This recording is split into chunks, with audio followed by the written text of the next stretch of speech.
Yes, this is our Simondon reading group, reading Individuation in Light of Notions of Form and Information. We're on part 2 on vital individuation, and we're on chapter 2 of that part, section 2.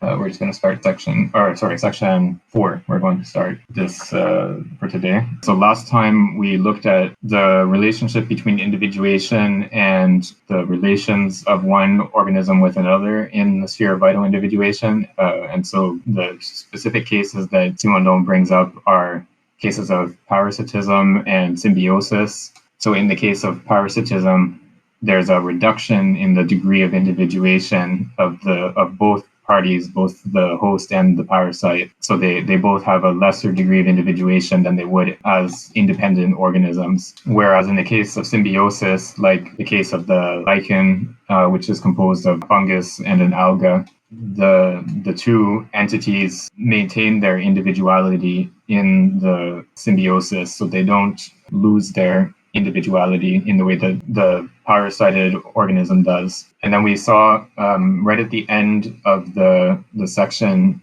he gives this sort of strange return to the quantum physics stuff that we were looking at a few weeks ago, or maybe a couple months ago now, first part of the book on physical individuation. And he introduces a criterion or a principle that separates vital individuation from living individuation. And it has to do with the way that the support of potential energy, or the basis for possible transformations, is distinct or not from the information that conditions that transformation. So in the case of physical individuation, there's no distinction between the support of potential energy and the information that conditions that transformation. So like in the crystal example, you have the supersaturated solution in which the crystallization is happening, and the potential energy in that solution is transformed or is the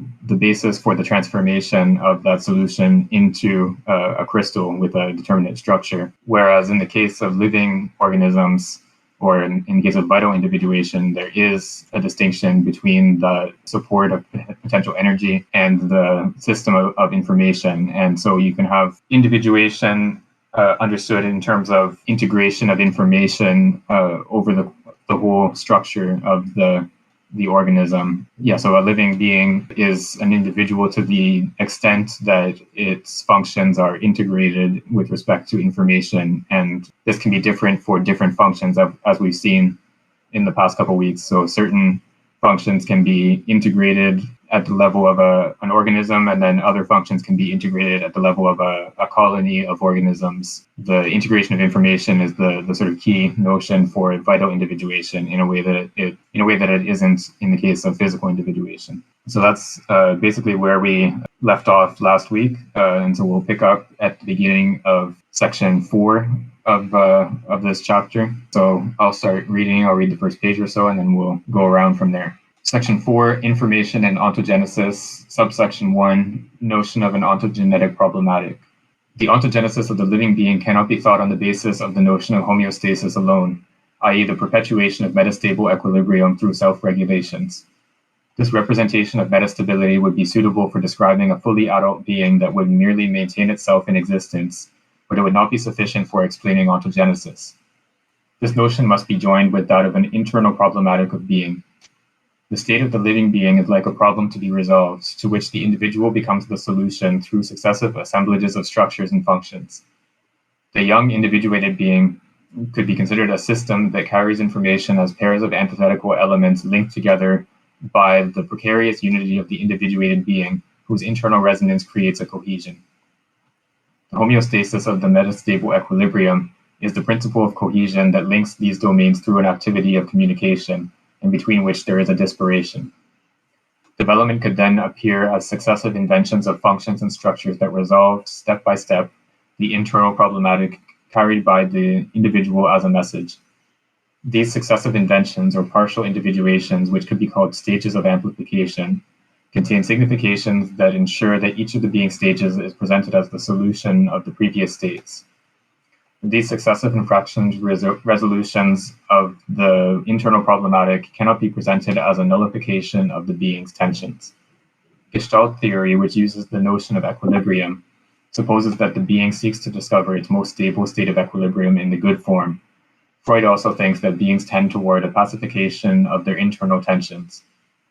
In fact, a form is not a good form for the being unless it is constructive, i.e., unless it veritably incorporates the foundations of the previous disparation in a systematic unity of structures and functions. An achievement that would merely be an unconstructive relaxation would not be the discovery of a good form, but simply an impoverishment or a regression of the individual. What becomes a good form is that of the individual which is not yet individuated. Only death would be the resolution of all tensions, and death is not the solution to any problem. The resolving individuation is one that conserves the tensions in the equilibrium of metastability, instead of nullifying them in the equilibrium of stability. Individuation makes tensions compatible but does not relax them. It discovers a system of structures and functions within which tensions are compatible. The equilibrium of the living being is an equilibrium of metastability, not an equilibrium of stability. Internal tensions remain constant as the cohesion of the being relative to itself. The being's internal resonance is the tension of metastability. It is what confronts the pairs of determinations between which there is a disparation, and that can only be significative through the discovery of a higher structural and functional ensemble. If anyone has the PDF open to the endnotes, that would be useful here to post a couple of these endnotes that have come up in that last passage, because some of them are pretty important. There's one on the notion of, right, thank you, 61 I just posted in the chat, I believe. The footnote on disparation is an important one, because this is a concept that he uses throughout the book, but he only really defines it here, I think. So I'll just translate this on the fly if no one else has the PDF open to that section. So it's the endnote on disparation, explaining what it is. He says, this word is borrowed from the psychophysiological theory of perception. There is disparation when two twin sets are not totally superposable, such that the left retinal image and the right retinal image are grasped together as a system. Oh, there we go. Here's the footnote. Thanks, 61. Yeah, that's easier than trying to translate on the fly. So the two retinal images are grasped together as a system, allowing for the formation of a single ensemble at a higher degree that integrates all their elements due to a new dimension. For example, in the case of vision, the layering of depths of field. So this is the sort of paradigm example that Simondon takes as the case of vision. So you have on your left retina and your right retina, you have slightly different images of whatever you're looking at, and your perception of that object is not of two separate images. You don't see two retinal images. You see a single object. You incorporate the two retinal images, and you don't. It's not an abstraction, as he explains this a little bit later as well in the text. It's not an abstraction in the sense that you would preserve only what's common to the two images and discard whatever is particular to one image and not the other. So there's an integration of the information in both images, and this integration happens through the introduction or the discovery or invention, whatever you want to call it, of a new dimension, which is depth in perception. So you perceive a single object in depth rather than seeing two flat retinal images. And he takes this as the paradigm of what the resolution of a problem looks like in the case of vital individuation. So life is essentially just a series of problem resolutions which take the form of resolving disparation between two different elements or parts of a system and inventing a new dimension in which they fit together. And this sort of confrontation with Gestalt theory or this criticism of Gestalt theory is going to be one of the key ideas of this whole section as well. So his criticism, and I think he's introduced this already in the introduction of the book as a whole, which we saw several months ago. His criticism is that the Gestalt theory doesn't distinguish between stability and metastability, or a stable equilibrium and a metastable equilibrium. And so it tends to treat the good form or the goal of a psychical process as being the resolution of tensions or the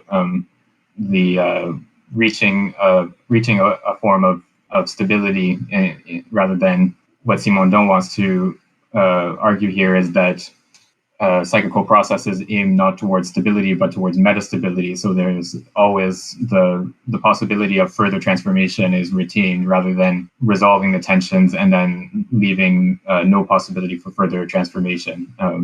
So for Simondon, resolving all of the tensions or reaching a state of stability would just mean death. There's no further possibility of transformation. So insofar as a living being is still alive, then it means that it has to preserve those tensions or preserve the potential energy, which is what allows for possible transformations to occur. Okay, so we can go on to the next page or so if someone else would like to read. I had a quick question on this line, this sentence in this paragraph where he says development could then appear as successive inventions of functions and structures to resolve step by step the internal problematic carried by the individual as a message. Is that internal problematic just these different sort of states of either sort of perception or I guess the pre-perceptive sensation in desperation?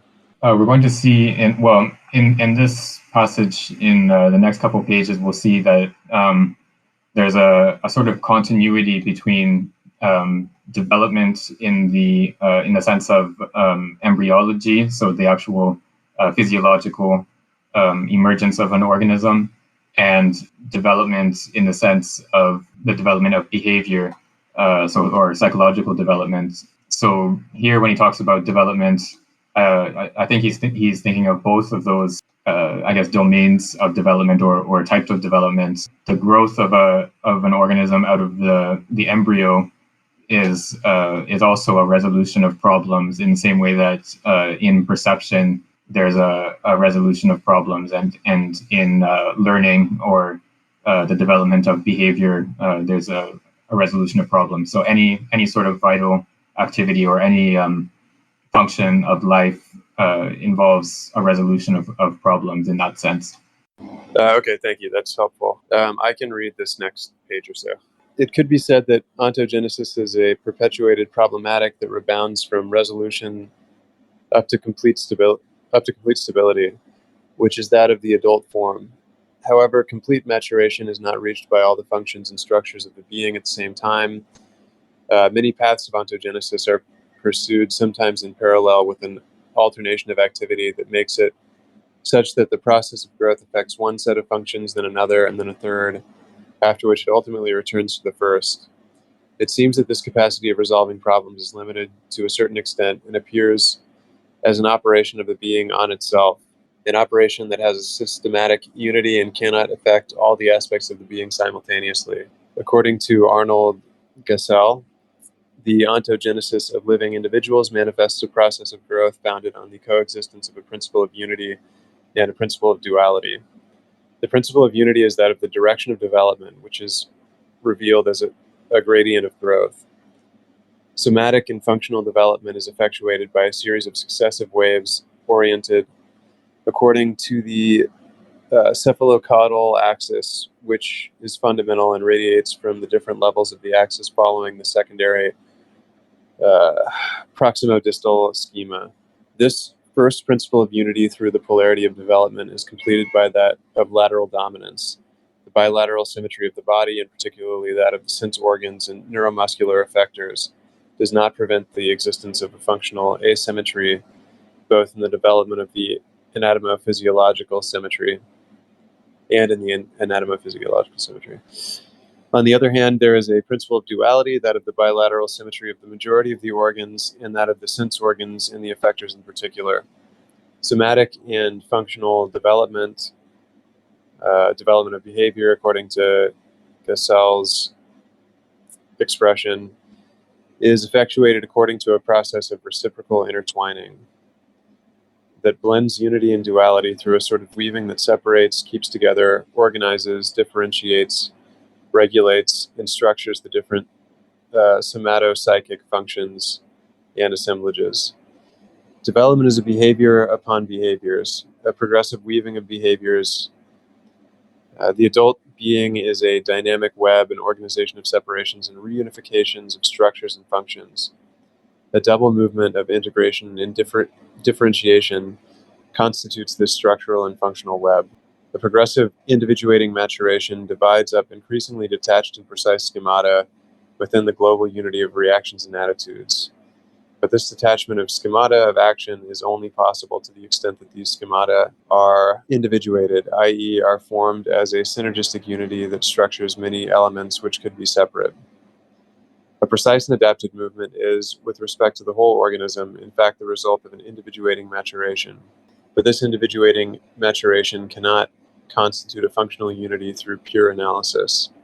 The individual of what Gestalt calls a pattern, structural and functional schema, does not originate from the mere analysis of a pre-existing global whole, but also and simultaneously from a structuration that systematically integrates several functions. Each motion and each behavior implicate the whole body, but they are not obtained by the analysis and specialization of a global process that would implicitly contain them.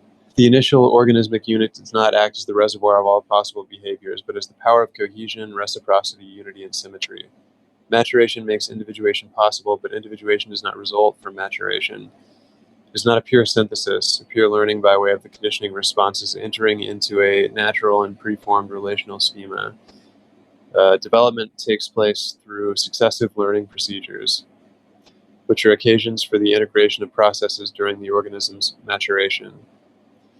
The organism's relation to the world takes place through the self-regulating fluctuation of behavior, a schema of differentiation and integration more complex than learning through respondent conditioning alone. The resolution of the problems of the individual bears takes place according to a process of constructive amplification. Is he saying that it's neither the synthetic function nor the analytic one are primary, but both of them sort of operate simultaneously? I think it's not so much that they operate simultaneously as that the process of development is neither an analysis nor a synthesis. An analysis would be if the adult form behaviors were just sort of already implicitly there in the embryo or in the juvenile organism, and then the process of learning those behaviors or of development of behavior would just be some sort of making explicit what is already implicit in the organism as a juvenile. And then synthesis would be, well, the way he depicts it here, synthesis has to do with learning through conditioning. So taking a reflex behavior and conditioning the response so that it is connected with a different stimulus, so that you would have like a chain of stimulus and response that would create a complex behavior. And so neither of these processes are, so even though there might be instances where either of these processes can be pointed out, neither of them is sufficient to account for the development of behavior as a whole. And so we instead have to look at the development of behavior as a sort of double, well, yeah, he calls it a double movement of integration and differentiation, so that there's this genetic aspect to it, to the development of behavior, so that it involves the differentiation of what is previously undifferentiated, and then at the same time integration of what is previously differentiated, and those are the same movements, or they're the same process. So it's the development of behavior is a transformation in the process of individuation, rather than something that occurs to an already individuated organism. So is an example of this double movement sensation to perception and then perception to action, where like sensation is differential and then perception unifies the differential data of sensation? I'm not 100% sure about that example. We'll come to see in the next couple pages. We'll see more on the relationship between sensation and perception. So the way that he wants to characterize that relationship is that sensation and perception are two different aspects of a single process, rather than sensation being something that provides material for which perception provides the form. The sort of classical picture, which you can find in sort of derived from Kant, the classical picture in which sensation just provides the raw material, and then perception is the result of applying some sort of form or structure to that material. And so instead he wants to see sensation and perception as two aspects of the same process. So in one aspect, insofar as it's sensation, it has to do with the insertion of the organism into an environment or a milieu. So he doesn't really mention this at this point, but we can tie this in with what he's talked about in previous sections, where sensation has to do with a tropism, so a directionality with respect to a gradient in the environment. So sensation in this sense is a sensation of like warmth, for example, it means situating the organism with respect to a temperature gradient, and whatever the object that is sensed, or the sensation of warmth situates the organism as being at a lower degree of temperature compared to the environment. And then the opposite for a sensation of coldness. So there's so sensation is that incorporation or relationality between the organism and its environment, whereas perception is a sort of production of a distance from the environment, or a separating out of an object from the environment. So there's, rather than just having that sort of direct relationality that sensation has, there's instead something like an object as something that is distinct from the sensing organism, and that's separated off from the rest of the environment. But yeah, so we'll see more on that in the next few pages. But the idea here is that the sensation and perception are two aspects of the same process, just viewed under different lenses, or in different circumstances. Okay, so let's go on to the next paragraph, if someone else would like to read from Gazelle's description. Gazelle's description of human ontogenesis and the principles by means of which he interprets it extend, according to Gestalt, the results of a general embryology. These principles are not merely metaphorical and descriptive. According to the author, they translate a fundamental aspect of life. In truth, this duality, which is maintained by a unity manifested by the principles of bilateral symmetry and functional asymmetry, or better yet, the direction of developmental and individuating maturation, is at the heart of the principle of ontogenesis in the chromosomal structure. Gestalt cites Winch's theory, according to which the chromosome is a structure constituted by two elements, long filaments of identical protein molecules, distributed parallel to one another, surrounded by groups of molecules of cyclized nucleic acid, all of which is interlinked like a weft. The symbol of the chain and of the weft could thus be invoked as the structural and functional foundation of development. Ontogenesis would take place starting from the duality of the pairs of protein molecules. A hereditary characteristic would not be a predetermined element, but a problem to be resolved. A pair of two distinguished and rejoined elements in a relation of disparation. The individuated being would therefore contain a certain number of disparation pairs that are generative of problematics. Structural and functional development would be the result of the resolution of problems. A stage of development is the solution to a problem of disparation. By way of the temporal dimension of the successive, which brings with it differentiation and integration, a stage of development supplies the unique signification within which the pair of disparate elements constitutes a continuous system. Development is therefore neither pure analysis nor pure synthesis, nor a mixture of the two aspects. Development is the discovery of significations, the structural and functional realization of significations. In the form of pairs of disparate elements, the being contains an implicit signification that is discovered in development. But development is not merely an unfolding, an explication of characteristics contained in a complete individual notion that would be a monadic essence. There's no single essence of the individuated being, because the individuated being is not substance, not a monad. Its entire possibility of development comes to it from what is not completely unified or systematized.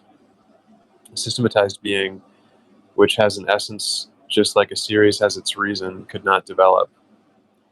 The being is not fully contained in its principle, or rather, in its principles. The being develops on the basis of its principles, but its principles are not given in a system. There is no first essence of an individuated being. The genesis of the individual is a discovery of successive patterns that resolve the incompatibilities inherent to the basic pairs of disparation. Development is the discovery of the dimension of resolution, or better yet, of signification, which is the dimension not contained in the disparation pairs, and due to which these pairs become systems. Thus, each retina is covered with a two-dimensional image. The left image and the right image are disparate. They cannot overlap because they represent the world seen from two different points of view, which creates a difference of parallaxes and of field overlaps.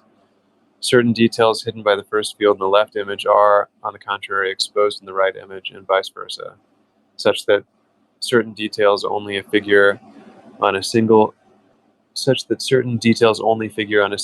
monocular image. However, a third image that would unify these two images is not optically possible. They are disparate by essence and not superposable on the axiomatic of bidimensionality.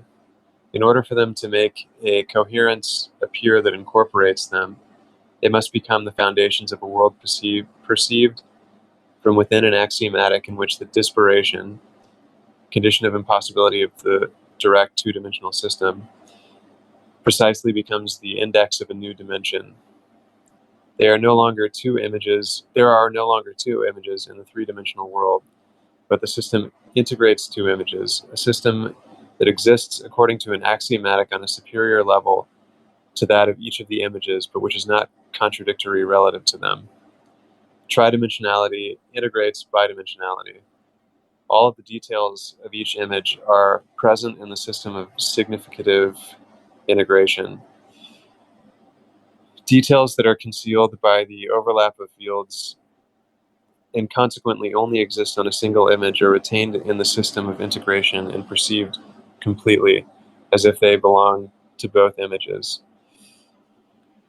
Here we wouldn't think of a process of abstraction and generalization that would merely conserve in the perceptive signification what is mutual to the two separate retinal images. Far from retaining what is mutual, perception retains everything that is particular and incorporates it into the whole. Furthermore, it utilizes the conflict between two particulars in order to expose the superior system within which these two particulars are incorporated. The perceptive discovery is not a reductive abstraction, but an integration, an amplifying operation. He points this presence of disparation here back to the structure of DNA itself, which I think is a little bit speculative. Like, this is when Simondon was writing it, this is after the structure of DNA has been identified. But I think Gestalt, who he's citing, was writing before that period. So there's a bit of a gap there.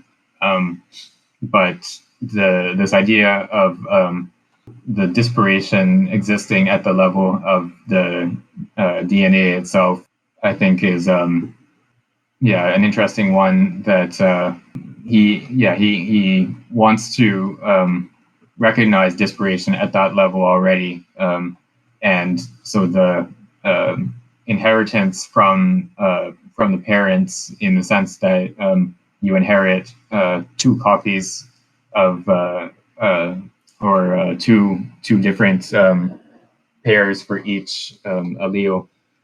So you already inherit a disparation from your parents, and then you perform a process of resolution of that problem, or invention of a dimension in which the disparation is resolved. So this is already happening at the level of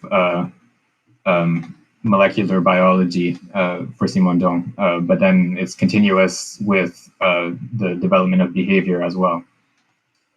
So he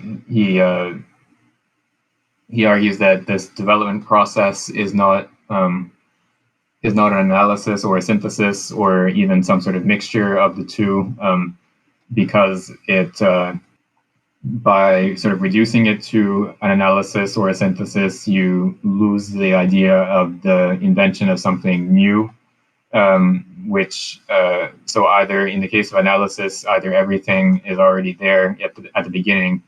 So that's this monadic conception, in which the whole history of the organism is already sort of programmed in at the beginning, and the development just consists in a sort of unrolling or working out of that program.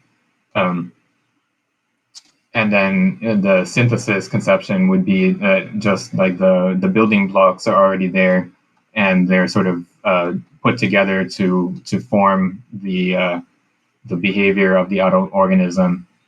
And in either case, there's no creation of something new. There's no invention in the proper sense of the term. And so Simondon wants to preserve the possibility of the creation of something new in development. And so I think that's the sort of motivation for viewing development as neither analysis nor synthesis. And then we have more detailed explanation of the process of, in the case of the retinal images, the disparate retinal images, and the creation of a third dimension in perception. And so, that's just the what I was describing a little while ago about how there's different information or different images on each retina, and the invention of a third dimension incorporates the particularity of each image, so it doesn't abstract away from what is particular to each image. It incorporates it into a structure with a third dimension. So my question is that, like, in this process, the elements cannot be like totally synthesized. Instead of that, like if I say like element is still there, like for another kind of a process. So what I understand is like it's kind of like coexistence of all levels of elements. So it synthesized in some way. It's in a way like it's just stay there, or it also makes like develop the previous like stages, something like that. So it's kind of all kind of coexistence of if I say like elements. So as put in the page 226, it's kind of like a metastable state, where kind of every kind of element coexists, like, some, I mean, according to like the angle of the perspective, it can be seen as like the development, it can be seen as application, it can be seen as a synthesis. So dimensional aspects it has, and then it should be like different according to different individual. So at the end of the day, like it is linked to the idea of multiplicity. So it's kind of like a random thinking. If you have any thoughts about my random thinking, please. Yeah. So I think if I understand correctly, I think the concern or the issue that you're raising is that however we want to characterize this development process, there still has to be something that is retained, or some element that is already there at the beginning of the process has to persist throughout the process, so that there wouldn't be like a sort of pure creation or pure invention. It would be the invention or the appearance of something new would be relative to something that already exists. Is that about sort of what you were asking about there? There could be like the reason why, but the point here is that like kind of here amplification and every kind of like a concept Simondong brought up here to explain like each individuation should be different, both diverse. And the reason is that they are synergetics or different. I mean, in order to like explicate why the individual process should be different. It's not like a perfectly, it does not have a kind of like a perfect form of individuation. It looks in a way like, goes to the equilibrium, but actually it's not, because some elements are still, undeveloped, and then some elements like still going on. Some development is done, and then something done doesn't mean like the complete form. It also goes on like with the other exterior or interior like stimuluses whatsoever. So I think the keyword in a way like a metastability of the process. Yeah. The metastability here is sort of a key notion, because well, for two reasons, I think. So first of all, each stage or each portion of the development process is itself reaches a metastable state. So it doesn't resolve the tensions. It doesn't eliminate the disparation that exists before the process. It brings about a transformation of structure, but it doesn't eliminate the potential for future transformations. So that's the first important aspect. And then the second side of it is that each process of development or each component of the total development process begins from a metastable state. So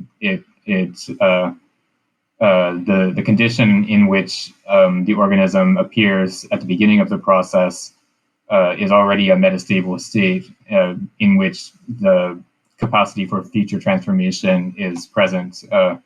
So the process of individuation is always relative to the process of development of a vital individual or a living organism is always relative to a pre-existing metastable state, and then to a future metastable state that is the result of that process. So there's you're right that the metastable, or sorry, the process of individuation, the process of development is not creation out of nothing or something like that. It's not the appearance of something completely new. It's a development out of what is already given in the vital organism, in the vital individual. but it has to be understood as a transformation rather than just a sort of rearrangement of what is already present. So yeah, it's a sort of a subtle difference, but I think an important one about understanding the process of development as an actual transformation of an entity rather than just a rearranging of what's already present. So I think we can go on to the next bit here. So I'll read the next page or so. I think that might take us to the end of this subsection. So yeah, we're at the first full paragraph on 230. Yet it is possible to suppose that perception is not fundamentally different from growth and that the living being operates similarly in every activity. As an activity, growth is amplification via differentiation and integration, not a simple continuity or unfolding. In every complete vital operation, the two aspects of integration and differentiation are joined together. Thus, perception would not exist without the differential utilization of sensation, which is sometimes considered as a proof of subjectivity and a justification of the critique of the validity of a knowledge obtained from perception. Sensation is not what contributes a confused continuum to the a priori of the perceiving subject and matter for the a priori forms. Sensation is the differential play of the sense organs indicating a relation to the milieu. Sensation is the capacity of differentiation, i.e. the apprehension of relational structures between objects or between the body and objects. But this operation of sensory differentiation can only be coherent with itself if it is made compatible by another activity, the activity of integration, which is perception. Sensation and perception are not two activities that follow one another, with the former providing matter to the latter. They are two twin and complementary activities, two versions of this amplifying individuation that the subject operates according to its relation to the world. Furthermore, growth is not a separate process. It is a model of all vital processes. The fact that it is ontogenetic truly indicates its essential role, but this does not mean that there is not a certain ontogenetic coefficient in each of the being's activities. An operation of sensation perception is also a relative and restrained ontogenesis, but it is an ontogenesis that effectuates itself by utilizing preformed structural and functional models. It is supported by the already existing living being and oriented by the content of memory and activated by instinctual dynamisms. All the functions of the living being are ontogenetic to some extent, not just because they ensure an adaptation to an external world, but because they participate in this ongoing individuation that life is. The individual lives to the extent that it continues to individuate, and it individuates by way of the activity of memory, as well as the imagination or abstract inventive thought. In this sense, the psychical is vital, and it is also true that the vital is psychical, but on condition of understanding the psychical as the activity of the construction of systems of integration within which the disparation of pairs of elements takes on a sense. Adaptation, the particular case in which the disparation pair includes an element of the subject and a representative element of the external world, is an insufficient criterion for providing an account of life. Life includes adaptation, but for there to be adaptation, there must be an already individuated living being. Individuation is anterior to adaptation, and the latter does not exhaust the former. So this is the bit that I pointed to a little bit earlier about how sensation and perception are just two sides of the same activity. So for sensation, it has to do with differentiation insofar as the organism is inserted into an environment, and sensation is the recognition of difference in a quality within that environment. So heat or warmth or light or dark or whatever.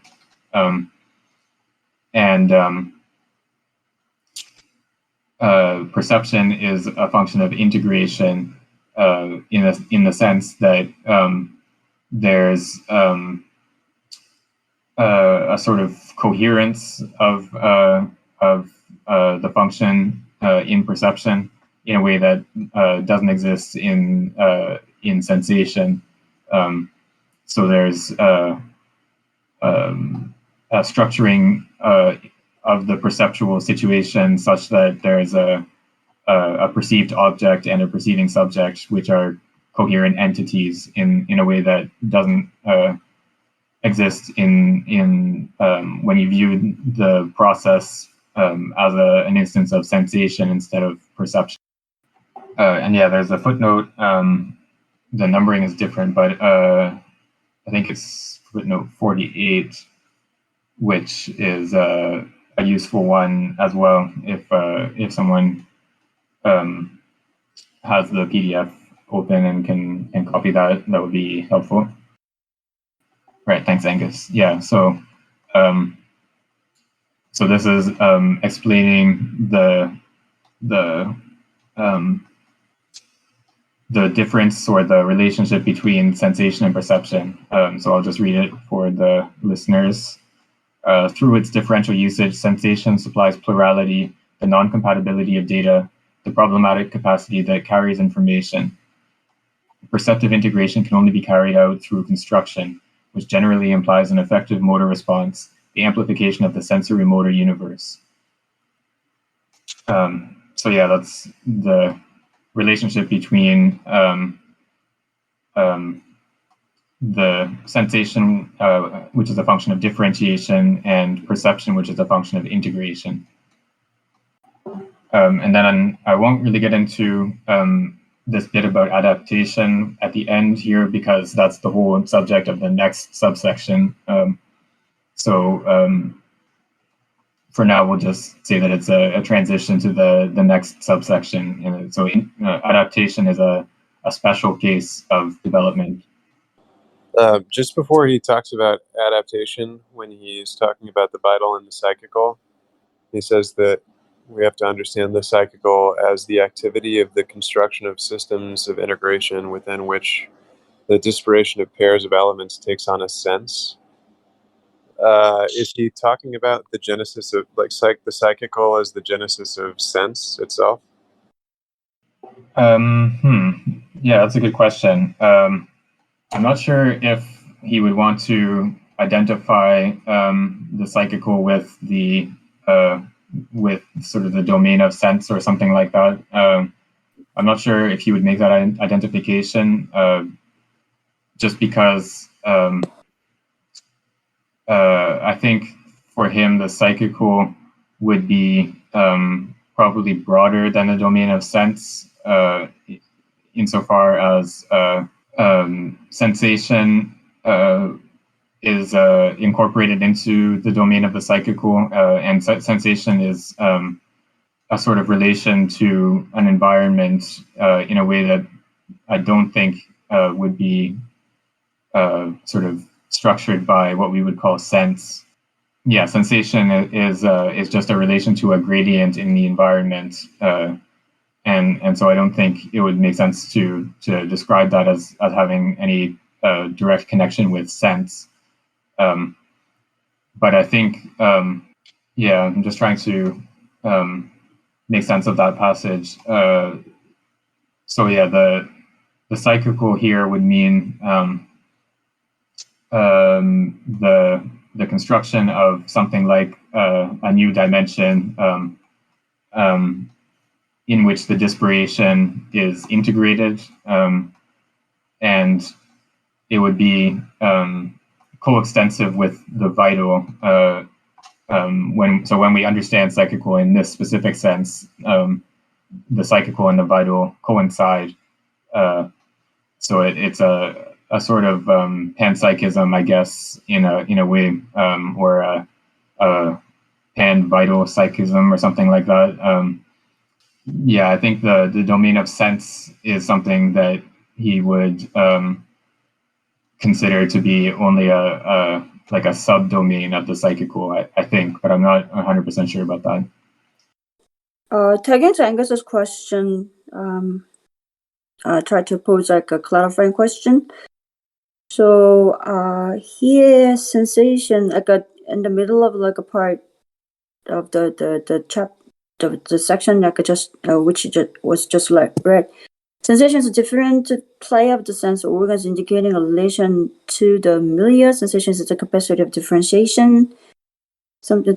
So I'm thinking maybe it has to do with the actualization of capacity. What I mean is like not just like the individuation, not just stays at the ideal perception. It has to do with the actualization, like in the at the level of something physical, like something. I mean, we can sense. So it's not just like a level of perception. It actually exists, something like that. Yeah, we're going to see, I think, in the next subsection, some discussion of action and the relationship between action and perception. So I think, I think Simondon would want to tie action together with perception rather than sensation. But sort of the equivalent or the correspondent is in the case of so sensation as or the way Simondon generally introduces the notion of sensation is in connection with the notion of a tropism, which is, as I mentioned, this orientation with respect to a gradient in the environment. And so for many organisms, there's a sort of behavior that is a response to that gradient in the environment, so that you can think of like sunflowers that turn towards the light, towards the sun. So they're oriented towards the brightest points in the environment. They track that point over the course of a day. And other organisms will swim upstream towards a higher concentration of sugar,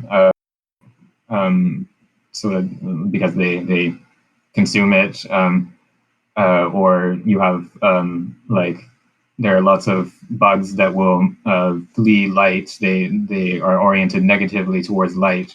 All these organisms have some sort of behavioral response to a gradient in the environment, which is connected to sensation. And so that's that behavioral response is, I think, the equivalent of action.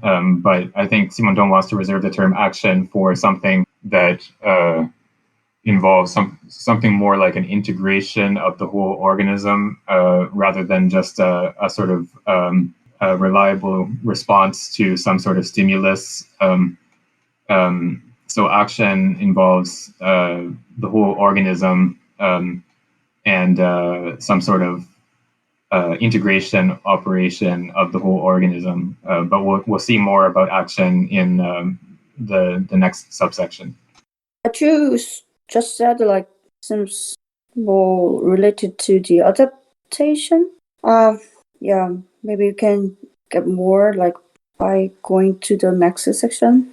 Yeah, let's go on to the next subsection here, and we'll see his criticism of the concept of adaptation, and then his as well. We'll also see the more development of his understanding of action in connection with perception.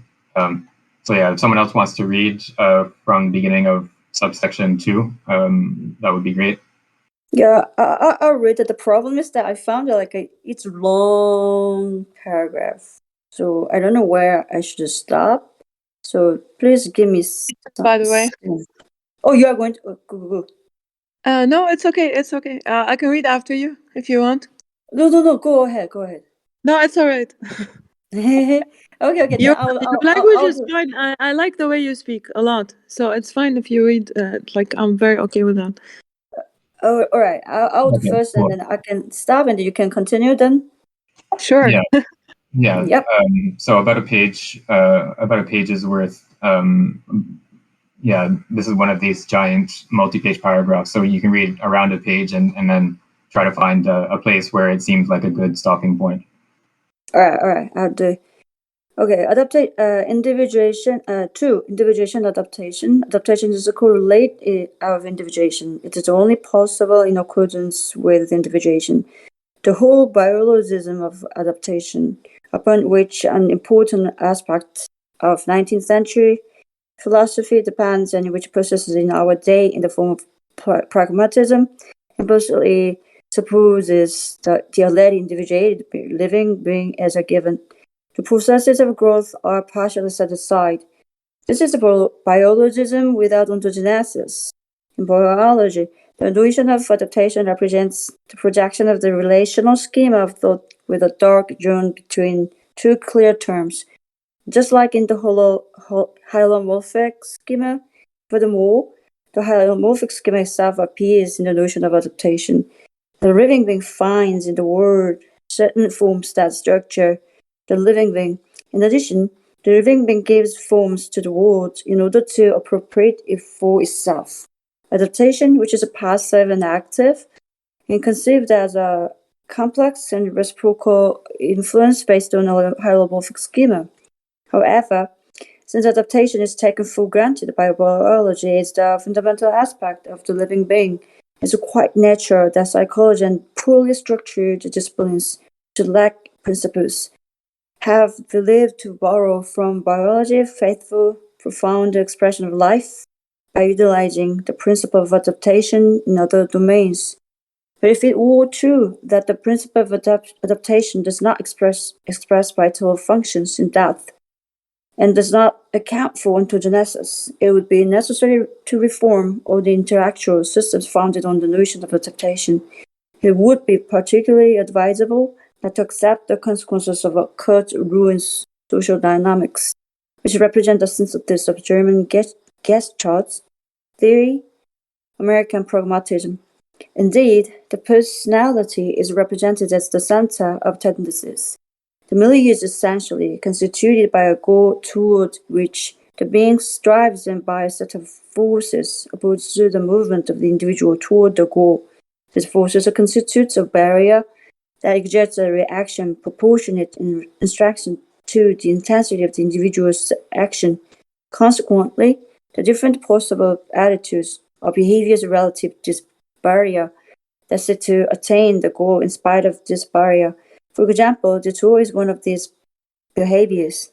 One more sentence. Such a conception appeals to the notion of force fields.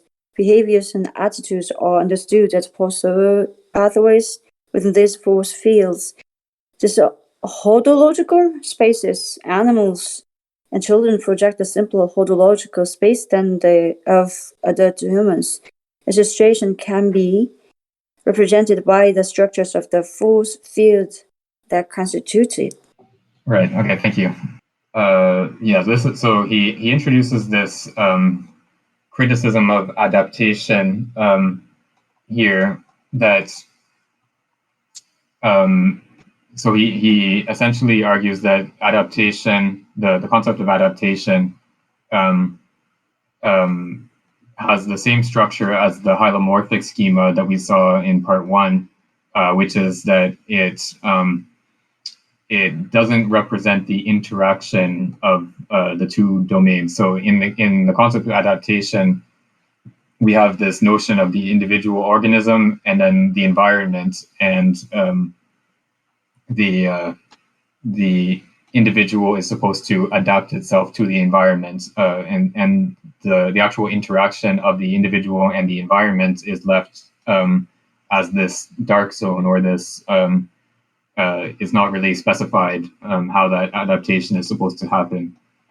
And so it's not only that the whole notion is similar to the hylomorphic schema, but actually we do find the hylomorphic schema itself applied in the notion of adaptation in both directions. So the world or the environment acts as the form on the matter of the organism. So the organism takes on a certain form in response to the environment, and then in the other direction, the organism imposes a form on elements of the environment in order to incorporate them.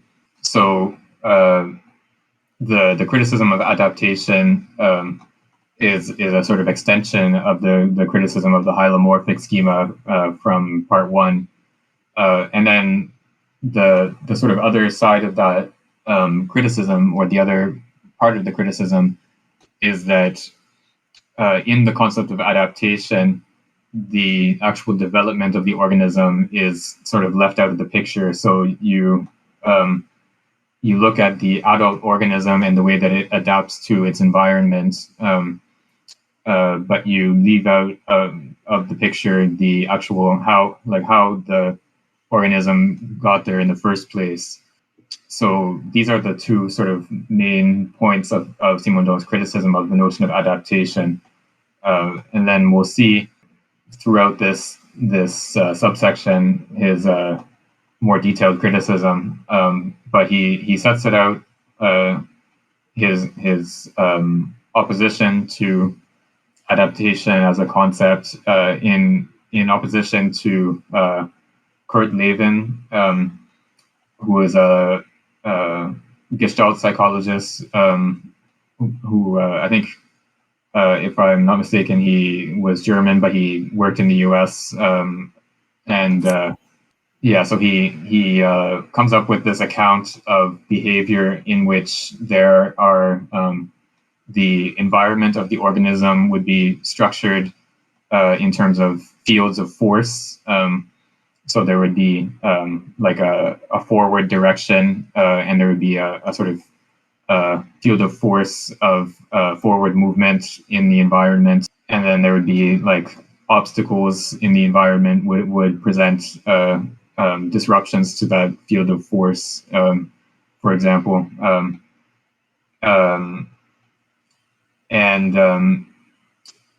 So this notion of autological spaces, so the space of the organism is a structured space. It's a space in which there are certain privileged directions and other directions that are blocked or something like that. So that's sort of the position that he's setting, that Simondon here is setting himself in opposition to.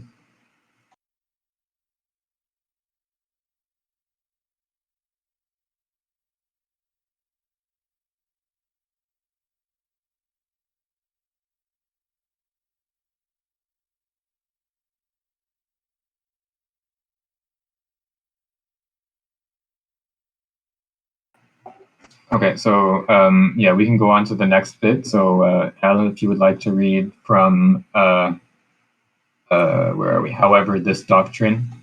However, yeah, sure.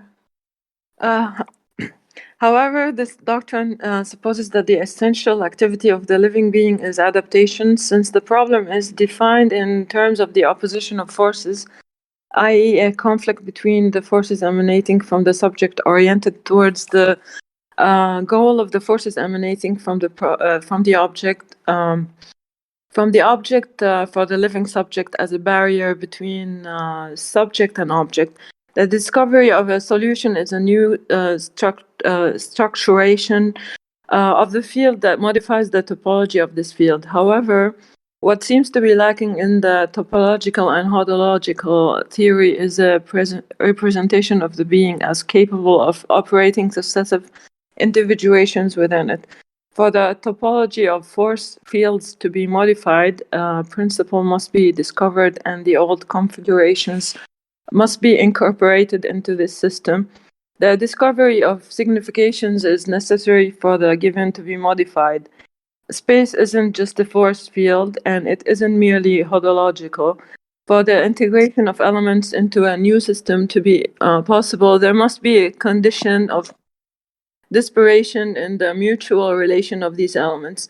If elements are as heterogeneous as Kurt Lewin supposes, if they were opposites like a barrier that repulses and a goal that attracts, the distraction would be too great for a mutual signification to be discovered. Action, the individuation enveloping certain elements of the milieu and certain elements of the being, can only occur starting from nearly similar elements. Action isn't just a topological modification of the milieu.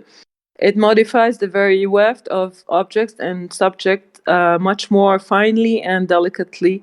Which is modified is not the abstract topological distribution of the object and the forces. In both a global and more intimate and less radical way, The incompatibilities of disparation are overcome and integrated due to the discovery of a new dimension. The world before actions isn't just a world where there is a barrier between the subject and the goal. It is, above all, a world that does not coincide with itself because it cannot be seen from a single point of view. The obstacle is indeed rarely just one object among objects. It is only such symbolically and for the needs of a clear and objectifying representation. In real lived experience, the obstacle is the plurality of ways of being present in the world. Autological space is already the space of the solution, the significative space that integrates the various possible points of view into systematic unity, the result of an amplification. Before hodological space, there is an overlap. There's this overlap of perspectives that does not allow for the apprehension of determined obstacles, since there are no dimensions with respect to which the single element ensemble would be organized. The fluctuation anemie that precedes the resolute action is not a hesitation between several objects or even several paths, but an unstable collection of the incompatible, almost similar, and therefore disparate ensemble. Should I go on? Let's stop there because this is a 3-page long paragraph, so we won't be able to finish it for now. So we can stop here. Thanks. Let me just scroll up a little bit here.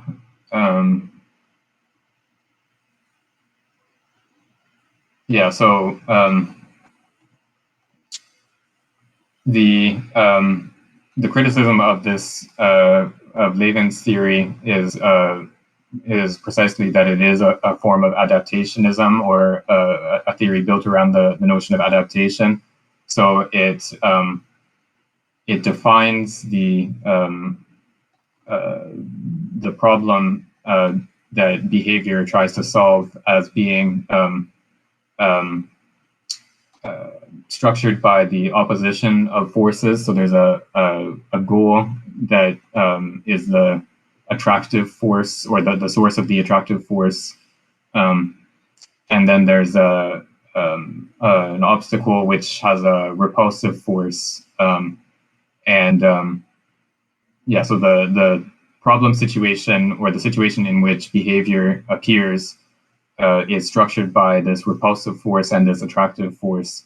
So Simondon argues that if we understand these two forces as being contraries or opposites, then there is no way to understand how they can be integrated into how they can form something like an integrated system.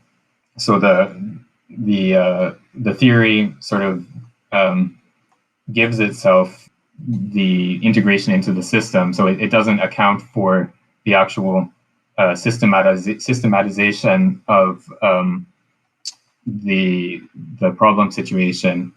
So the way that the situation comes to be structured in terms of a goal and an obstacle, for example, it just sort of presents that structuring of the situation as a given. So for this reason, it doesn't actually account for action. It sort of presupposes that the action is already possible, rather than explaining how that possibility of action is first brought about, which is what Simondon wants to do. So action is a process of development, or is continuous with development, in the sense that we saw in the previous subsection, where development means the invention of a new dimension that incorporates the disparate. So likewise, action is the invention of a new dimension that incorporates some disparation that existed previously. So there's in Levin's picture, there's really only just the rearrangement of the topology of a situation. So the way that the goal and obstacles are arranged can be modified, but the actual structuring of a situation into goal and obstacles is not explained or is not accounted for in the theory. Okay, so we can go on to the next bit of this giant paragraph, and I can read. The subject before action is caught between several worlds, between several orders. Action is the discovery of the signification of this disparation, or that through which the particularities of each ensemble are integrated into a broader and richer ensemble, which has a new dimension. It is not by way of the dominance of one of the ensembles constraining the others that action manifests as organizing. Action is contemporaneous with the individuation by which this conflict of planes is organized in space. The plurality of ensembles becomes a system. The schema of action is nothing but the subjective symbol of this new significative dimension that has just been discovered in the act of individuation. Therefore, such an incompatibility can be resolved as a systematic signification by a schema of succession and conditioning. Action indeed follows paths, but these paths can only be paths because the universe becomes ordered by individuating. The path is a dimension according to which the life of the subject in the here and now is integrated into the system by individuating it and by individuating the subject. The path is simultaneously world and subject. It is the signification of the system that has just been discovered as a unity that integrates the different anterior points of view. The singularity is born. The perceiving being is the same as the acting being. Action begins with a resolution of the problems of perception. Action is the solution of the problems of the mutual coherence of perceptive universes. It takes a certain disparation between these universes for action to be possible. Action is impossible if this disparation is too great. Action is an individuation above perceptions, not a function without links to perception and independent from it in existence. After perceptive individuations, an active individuation will give a signification to the disparations that appear between the universes, resulting from perceptive individuations. The relation that exists between action and perceptions cannot be thought according to the notions of genus and species. Pure perception and pure action are the extreme terms of a transductive series oriented from perception toward action. Perceptions are partial discoveries of significations that individuate a limited domain with respect to the subject. Action unifies and individuates perceptive dimensions and their content by finding a new dimension, that of action. In fact, action is this course that is a dimension, a manner of organizing. The paths do not pre-exist action. They are the very individuation that makes a structural and functional unity appear in this conflictual plurality. So this bit is, I think, probably one of the more difficult parts of this section. It's much more abstract than what we've seen before. And I think here we also can see some of the influence or the connection with Merleau-Ponty that and Angus has pointed to Bergson as well. And there's a sort of lineage, I guess, that goes through Bergson to Merleau-Ponty to Simondon.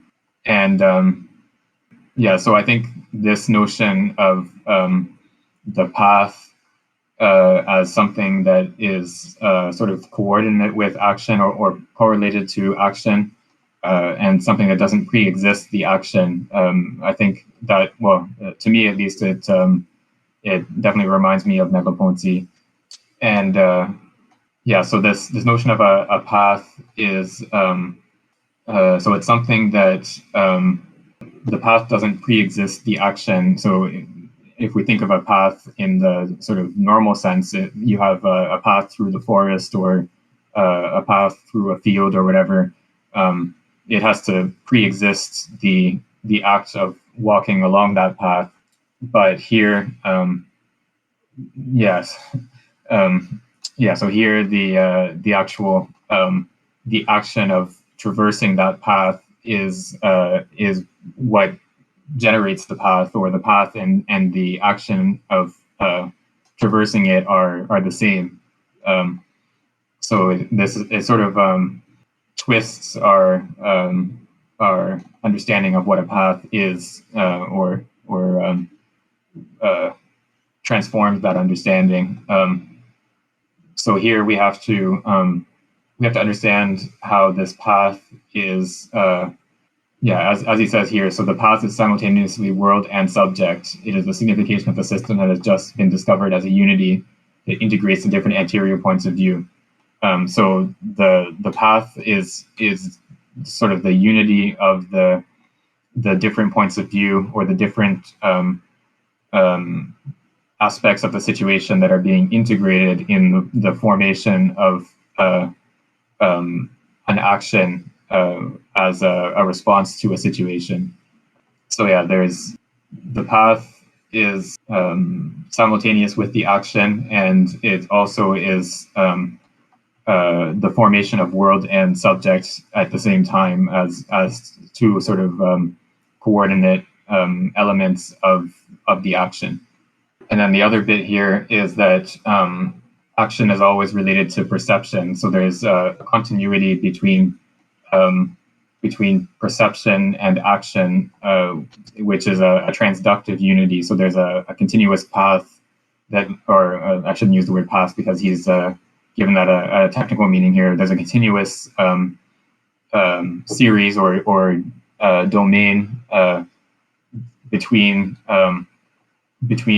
perception and action, so that there's the perception of a situation which structures the situation as being one in which there's a goal and an obstacle, for example, is already the beginning of an action that directs the individual towards that goal and away from the obstacle or around the obstacle.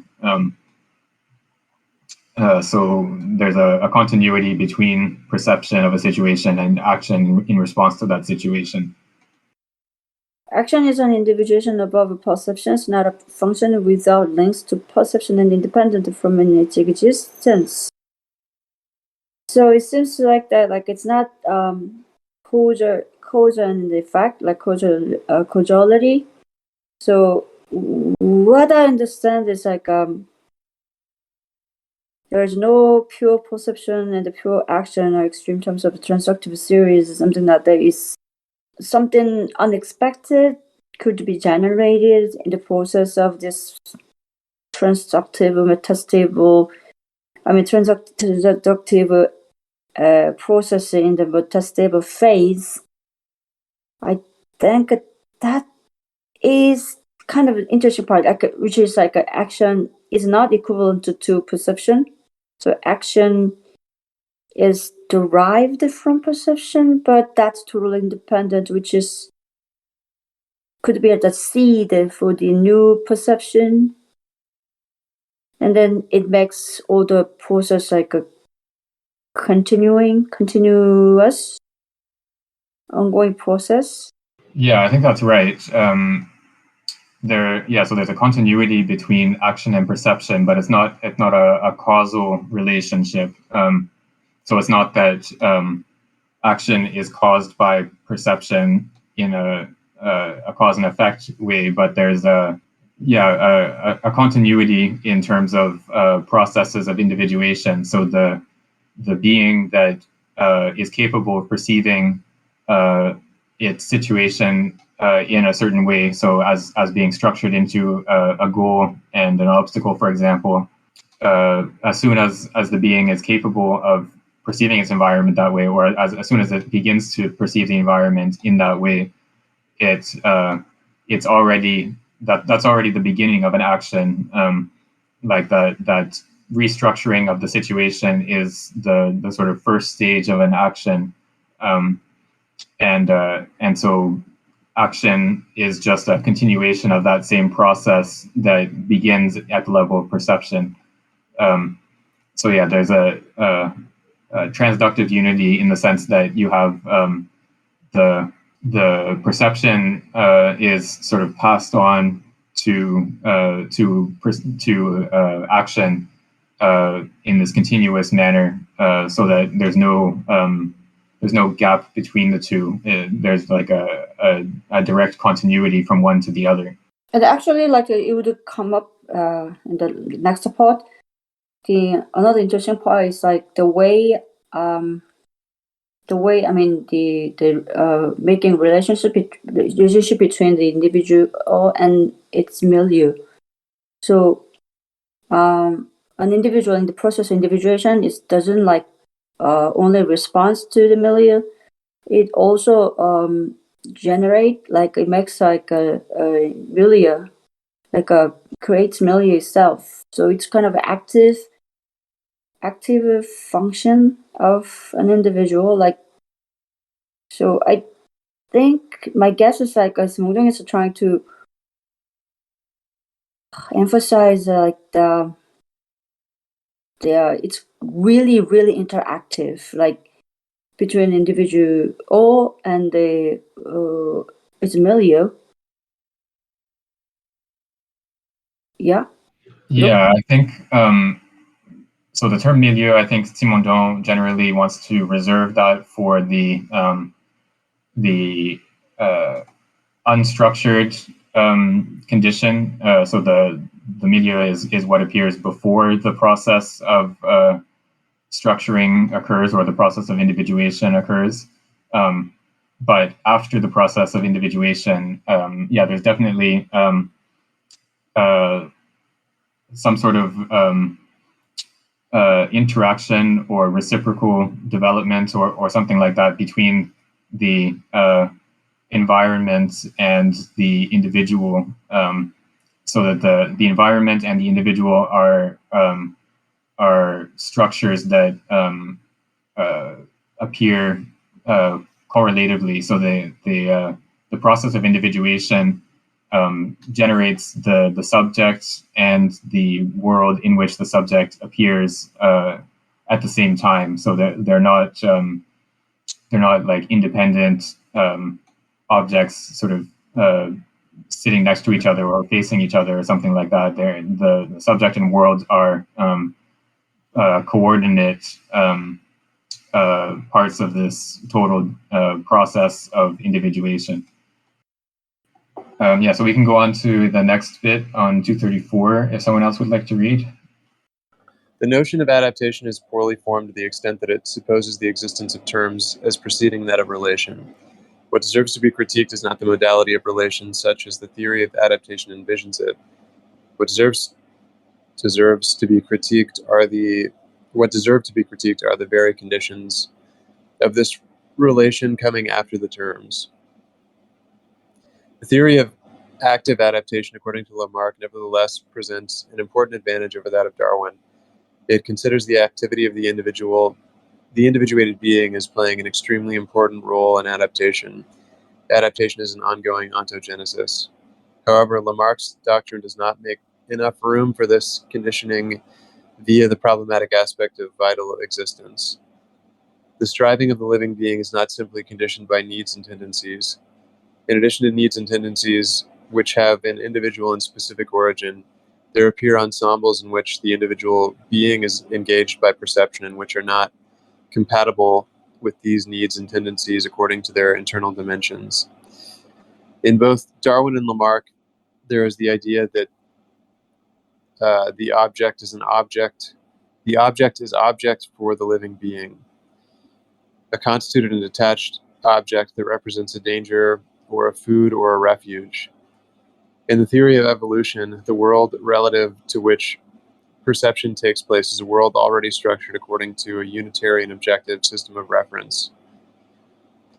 Yet it is precisely this objective conception of the milieu that creates the notion of adaptation. There is not merely a food object or a prey object, but a world pursuant to the search for nourishment and a world pursuant to the avoidance of predators, or a world pursuant to sexuality. These perceptive worlds do not coincide, but are nevertheless not that different from one another. They have some elements that belong to each, objects designated as predator, prey, mate, food, just as monocular images each possess several fringes that belong to each image. Adaptation is a resolution to a superior degree that must engage the subject as the bearer of a new dimension. The objective dimension dimensions are adequate for each perceptive universe. Three-dimensional space pairs together two disparate two-dimensional images. But different perceptive universes cannot be reduced to a system of superior dimensional axiomatic system of a superior dimensional axiomatic according to a principle of objectivity. The living being consequently enters into the axiomatic by supplying it with a new condition that becomes a dimension, i.e. action, the succession of phases of the rapport to the objects that modifies the latter. The hodological universe integrates the disparate perceptive worlds in a perspective that makes the milieu and the living being mutually correlative according to the being's becoming in the milieu and the milieu's becoming around the being. The very notion of milieu is misleading. There is only a milieu for a living being that manages to integrate perceptive worlds in a unity of action. The sensory universe is not given all at once.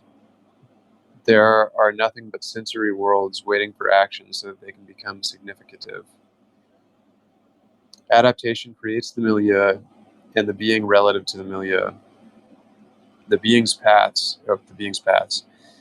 Before action, there are no paths. There is no unified universe within which the directions and intensities of forces can be indicated in order to find a result. The physical paradigm of the parallelogram of forces is not applicable, for it supposes a single space, i.e. dimensions valid for this single space, axes of reference valid for every object that is in this field and for every movement that will take place there. In this sense, Gestalt theory and its extension via the work of Kurt Lewin's dynamic field theory are retroactive representations. It is easy to explain action when the being is given in a single structured milieu, but action is precisely the condition of the coherence of the axiomatic by means of which this milieu is singular. Adaptation theory, Gestalt theory, and the dynamics of fields reject before action and in order to explain it, what action creates in conditions. These three doctrines suppose a structure of action before action to explain action. They suppose the problem resolved. However, the problem of the living being's action is precisely the problem of the discovery of compatibility. This problem is a problem of individuation to a superior degree. It cannot be resolved by means of notions which, like that of the stable state, suppose preliminary axiomatic coherence. What is common to the three notions of adaptation, good form, and hodological space is the notion of stable equilibrium. However, stable equilibrium, which is realized when all potentials are actualized in a system, is precisely what supposes that there is no incompatibility, that the system is perfectly unified because all possible transformations are realized. The system of stable equilibrium is one that has attained the highest degree of homogeneity possible. It cannot explain action to any extent, for it is a system in which no transformation is possible. Since all potentials have been exhausted, it is a dead system. So as part of the criticism of these theories, the idea that you can't have like first a milieu and then an individual acting in the milieu, because for Simondon, action itself sort of constitutes the milieu. Yeah.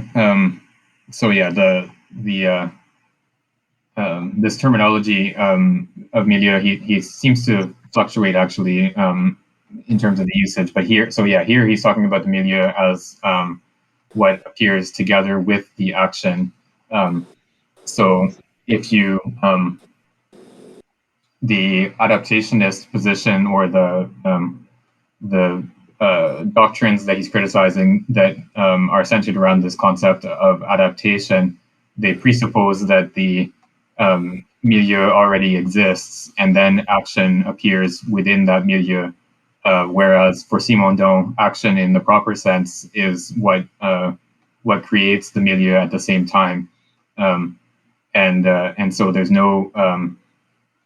It's only in action that the milieu comes to be structured in such a way that all of the different what he calls the perceptive universes that they sort of coincide, or not, don't coincide, but are integrated into a coherent structure. So, like there would be different perceptual universes for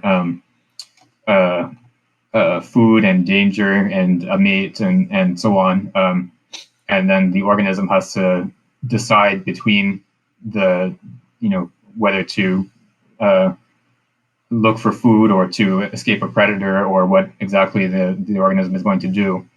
And in acting, it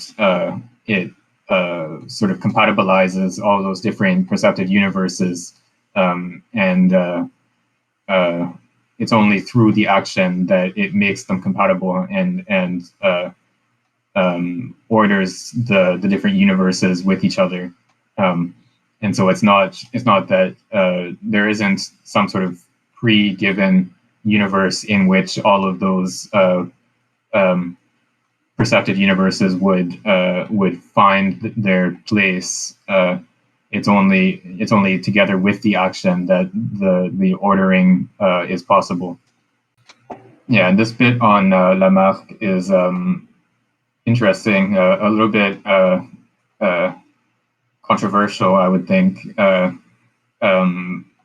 especially at the time he was writing by the 1960s or late 1950s. Certainly, this Lamarckian theory of evolution was considered discredited in biology. So the controversy around Lamarck's theory was was a little bit different, but the controversy around in the early 20th century around Darwinian versus Lamarckian approaches to evolution had to do with the possibility of inheriting acquired characteristics. So it was the question of whether an organism could pass on to its offspring characteristics that it acquired during its lifetime, and so the orthodox Darwinians said that that was not possible, whereas Lamarckians argued that it was, and people tried to bring evidence one way or the other to decide this question in the early 20th century, and eventually the orthodox Darwinians won out, so that the community of scientists as a whole, or a community of biologists as a whole, decided that inheritance of acquired characteristics was not possible. Though interestingly, Darwin himself did accept that inheritance of acquired characteristics was possible. So in later editions of The Origin of Species, he does admit that possibility as one possible mechanism of evolution. And I think more recent research on epigenesis or epigenetics has sort of qualified that statement that acquired characteristics can't be inherited. So I think it's my limited understanding is that it's a little bit less strict than it seemed to be like in the sort of mid 20th century. But yeah, so Simondon is writing before epigenetic research really sort of takes off, I think in like the 90s or so. So he's sort of stating a fairly controversial claim that Lamarck's theory of adaptation is superior to Darwin's, and the basis for that for him is that Lamarck's theory has to do with the actual activity of the organism rather than a purely passive adaptation like in the Darwinian theory. And so this actually ties in more with the broader picture that Lamarck presented, which was of a sort of vital force which is continuous throughout the realm of the living, and which pushes organisms to